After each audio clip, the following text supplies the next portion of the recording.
Hello, it's Go Open time again. Thank you for joining me tonight. It's going to be a fantastic program as we open up a can of worms in the music industry by examining the intricacies of intellectual property in the 21st century. Anyhow, it's kind of like opening up a can of spam. Speaking of opening up different cans, we'll find out all about spam when InWeb tells us about spam busting. Sounds almost rude. Open source software exists as a result of the combined efforts of millions of computer programmers, users and software vendors from around the world. They share their intellectual property freely, and they believe that software should cost nothing and should enrich the lives of users. Open source software is the alternative and biggest challenger to closed source or proprietary software. It generally costs the user nothing. It can be distributed freely to anyone. Download it, use it, modify it, and give it away. It's a whole new world. Open source is the future of computing. Before we tuck in, remember to please pay attention, because in our competition, we ask you a simple question about the show, and you can win many different things. From LG, a 17-inch flat-screen monitor, you can win yourself some DVD drives, jeans from Soviet worth 1,000 Rand, or the HP bundle, a digital camera, and a little printer that's really quite sexy. But let's move right along. Copyright or copyleft? It's up to you. You choose. And to help you with that tough decision, we've got DJ Mark. DJ Mark, take it away. When you create something, who owns it? You do, of course. That's what's called copyright. But if you're a commercial musician, you may have signed over those rights to a record company in exchange for them recording you and, of course, promoting you. Coming to you from Johannesburg, South Africa! In a world where knowledge is power, knowing how to keep control of your intellectual property is a must. Lose control and you could lose millions. Retain control and the sky's the limit. Let's take a look at music, one of the most common examples of intellectual property today. A revolution is threatening the music industry as we know it.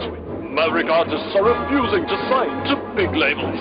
They're choosing instead to distribute their music on the internet. Meet Mark Friedman, entertainment lawyer extraordinaire. We already know that with the internet, people are able to send MP3s to each other right around the world. Meet Ian Osric, music producer and co-originator of the international hit Kwaito Kwaito. We put Kwaito Kwaito up under the African section, and it became the #1 choice. You release a song, millions of people copy it. Is this actually allowed? What about copyright? Well, by international agreement, copyright is automatically yours whenever you express your intellectual property in any form, be it a poem, a novel, a film, even plans for a house or a song. When you do a deal with a record company, what happens to your copyright? Meet Dion Mars, ex-poncho at Gallo, South Africa, now a consultant in the entertainment industry. If you do an average deal with a major record company, not only do you sacrifice your you retain your intellectual property, but they have the rights to the recording. An artist's career consists of a number of different spheres. The recording industry is just one of those. There's music publishing, which deals with the writing of songs. Now, there's a difference between the right in a song and the right in a recording. Under traditional copyright, there are no shades of grey, only the black and white of the law. Either you keep control of your copyright, or you sign it away completely. This has led to a new way of thinking. Creative Commons lets artists and originators of intellectual property distribute their works under a whole variety of conditions. And this also falls in line with the open source movement. Meet Heather Ford, bossperson of Creative Commons South Africa. Creative Commons is a set of licenses. So basically it says that if I have a song, for example, I copyright that song, but then I attach this license on top of the song to say that this is copyrighted, I own it, but you can use it. It will effectively come down to an individual choice for an artist to decide whether they want to give away material in terms of a Creative Commons license. There's a lot of confusion in the world about copyright, deals, who owns what. New artists are particularly at risk of being exploited. Dion Mars explains. A young artist looking for a deal will sign anything.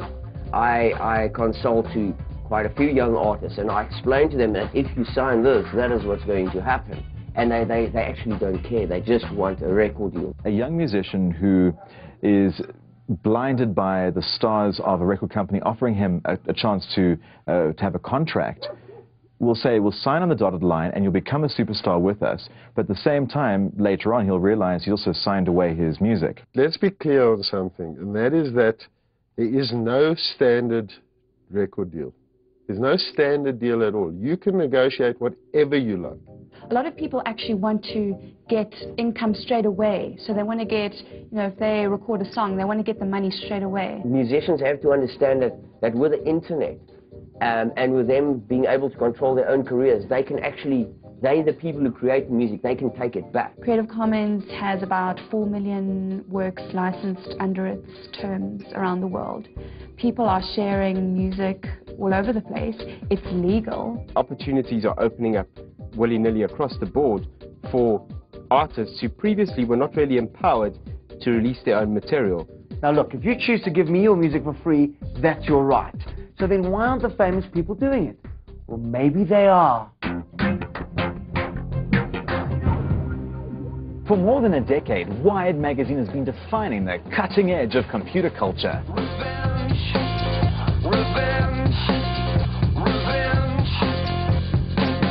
And now the knives are out. With the November issue of the magazine, Wired is carving up the entire music industry.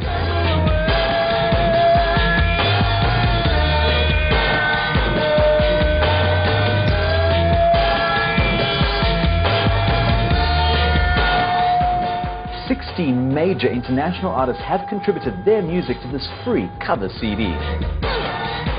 Well, the CD is special. All of the tracks on this disc are distributed under the Creative Commons license. What that means is that I can copy the CD legally and also remix those songs for my own use and even sell it.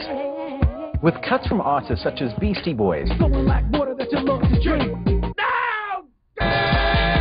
David Byrne, Just an illustration. This is just a simulation. Lines and pixels on a piece of paper.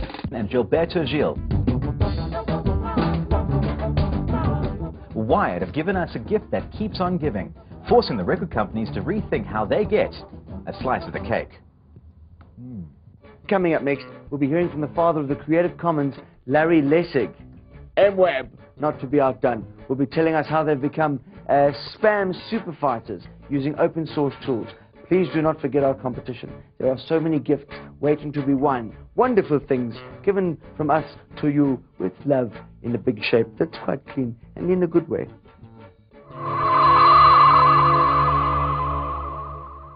Up to now, copyright law has been quite simple. I either own my own intellectual property or I sign or sell it to someone else. But what happens if I want to make copies of my own work and get it out there so other people can make copies for their friends? There's the rub. What if I want my stuff to reach people who might not necessarily want to pay for it?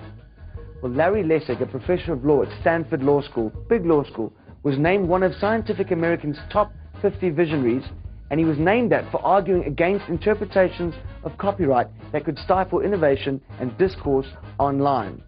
He's the man behind the Creative Commons license. You're known as the father of the Creative Commons. Well, the Creative Commons was actually the idea of Eric Eldred, who is a very important web publisher in the United States, publishing material in the public domain.